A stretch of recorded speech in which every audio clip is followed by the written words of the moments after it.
Sometimes, when I close my eyes, I relive past events.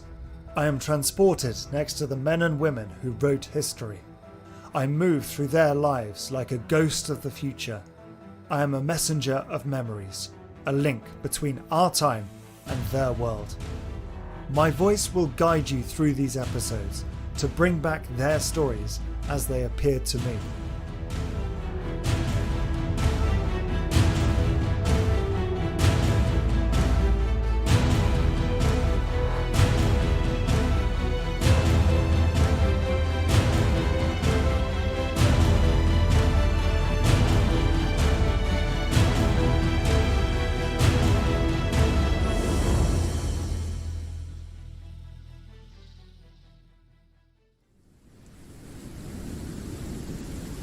The cold seizes me immediately.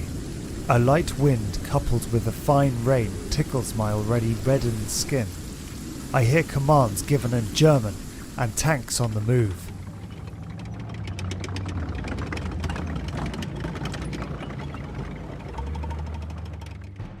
My eyes open. I am on a small country road amidst a heavy fog. I am surrounded by German soldiers who are advancing with long strides. It is an SS unit, and there are several thousand of them. An officer is shouting orders. A light vehicle, a Kübelwagen, stops next to me. It's open despite the cold. I take the opportunity to get into the vehicle and listen. Young Colonel Joachim Piper is sitting next to me.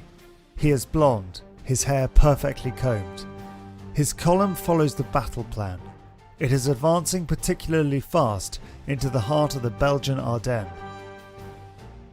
It is December the 18th, 1944, and Piper and his men are about to cross the Lienne River.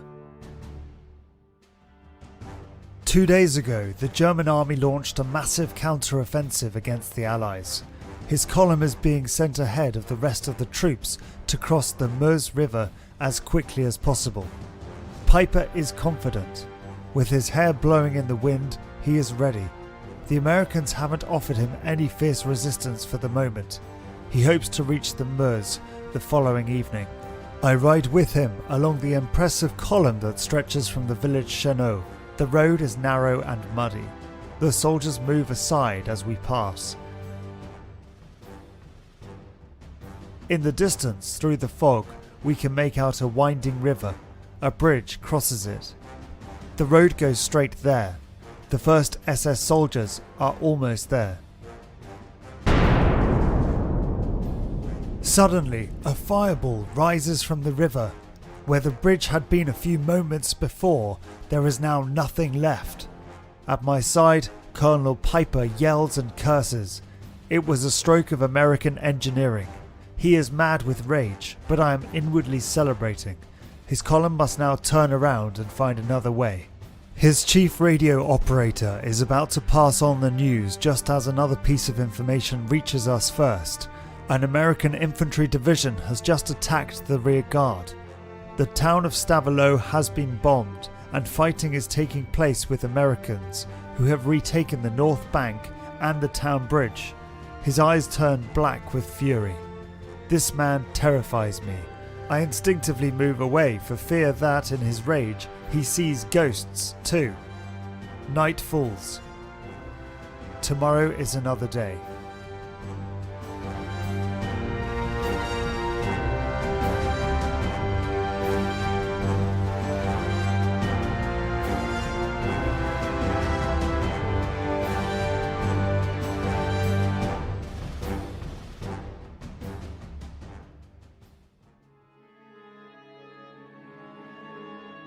I'm still with Colonel Piper. I would have preferred to leave him behind, but I can't choose my destination. He is still in his Kübelwagen. German soldiers cheer him. He triumphantly enters the village of Stourmont, which had been taken by his men this morning. It dominates the valley of the Onblève and the surrounding forests. One cannot contemplate the shadowy landscape. The fog is even thicker than the day before. Dozens of American prisoners are surrounded in the middle of the crossroads. They were captured this morning. They are tired of this war, which never seems to end. The colonel salutes his men, then he turns to me and looks at me. I am stunned, but Piper is actually talking to the officer in charge of the prisoners who is standing right behind me. No, he definitely can't see me. However, the clear implication of his next orders to the officer makes my blood run cold. Piper doesn't want the prisoners to slow them down.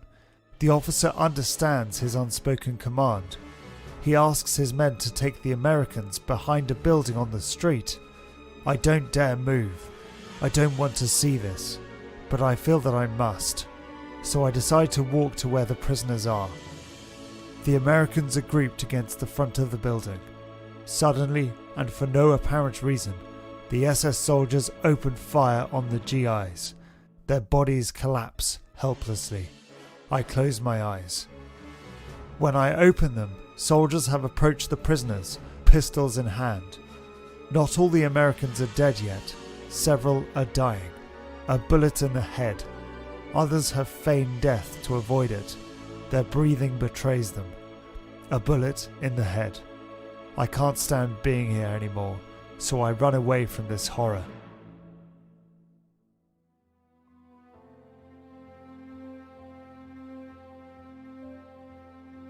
At the village crossroads, Piper is indifferent to the tragedy I have just witnessed as if it were ordinary. He is busy in discussions with his battalion commanders. Nevertheless, the column must act quickly and strike hard to reach the Meuse Valley. To achieve the goal, the tanks and light vehicles must be resupplied. The problem is that a few kilometers away, the north of Stavelot and its bridge are still in American hands. The attempt to reconquer the area in the morning was a failure. His troops were bombarded by American artillery and were forced to turn back. Supplies can no longer arrive.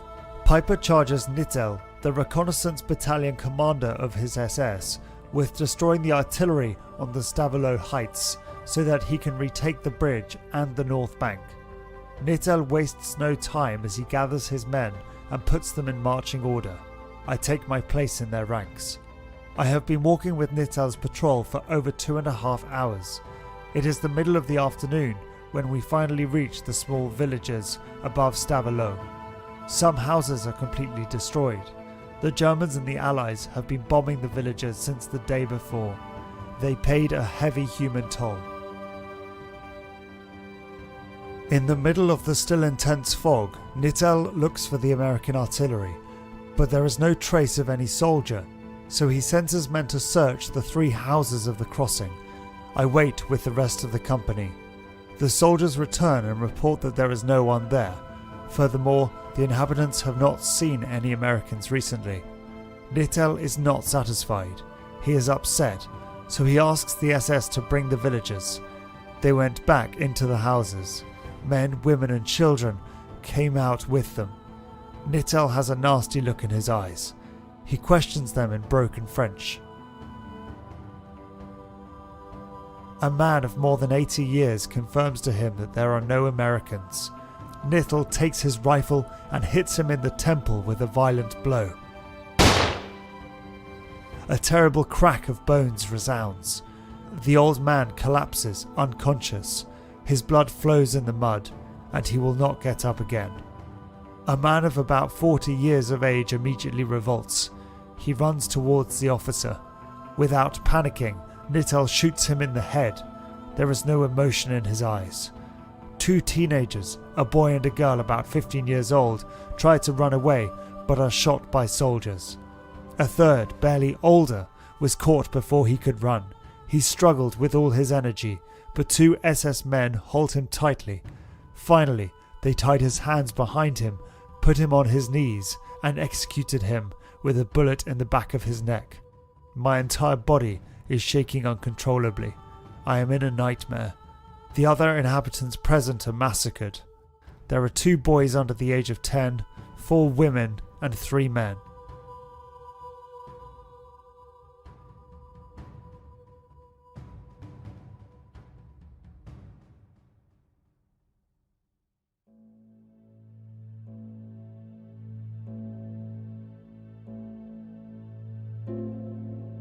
The SS resumed their route. I leave the corpses abandoned on the ground and join them. My ordeal is not over yet. We are still on the heights of Stavelot. A small hamlet stands in front of us. American artillerymen saw us and bombed us in an instant.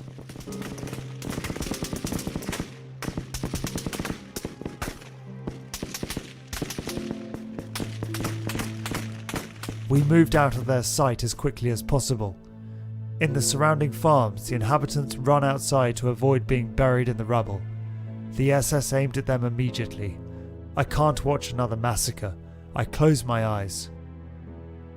No shooting. The Germans did not shoot. They lead the group to a shed of a nearby farm. The villagers are ordered to enter one after the other. A woman tried to talk in German, but she did not want to go in. An SS man shot her with his revolver. She collapsed, lifeless in the mud. The 30 or so other prisoners did not resist any longer and entered the shed. They are all there, like some nightmarish family photo. They stand haggard, terrified and speechless in front of what is happening. The SS place a machine gun at the entrance. They load it. Why? The inhabitants shout, protest and cry. Fire! I fall to my knees. Tears blur my vision. The SS killed the victims in the same way as they did the American soldiers. Then they set fire to the shed. I look at these flames of hell. I walk through them. I wish they would consume me too. I can't stand to be here anymore.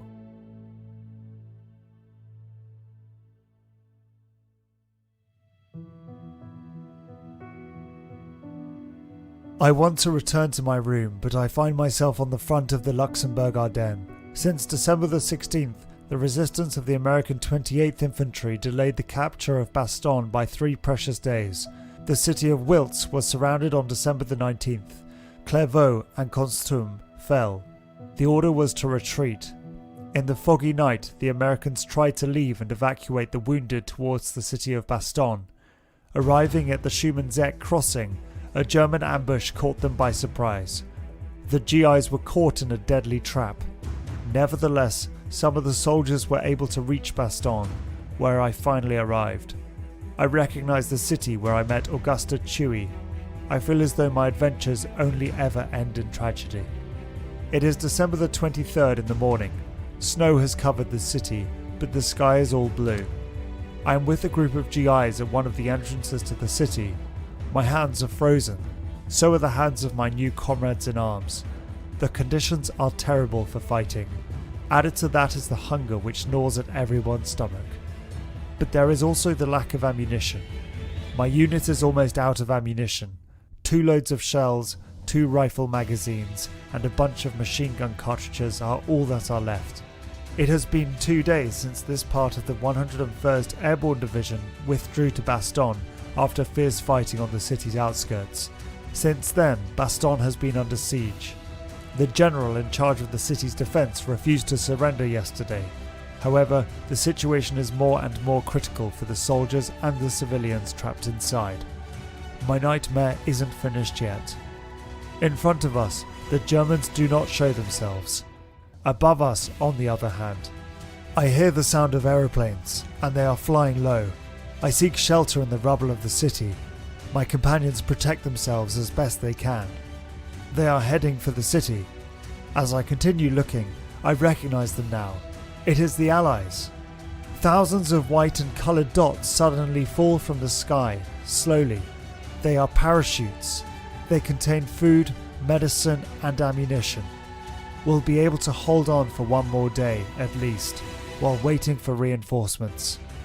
I finally return to my room, exhausted and haunted forever by these terrible adventures, but with the hope of returning quickly to see Bastogne liberated.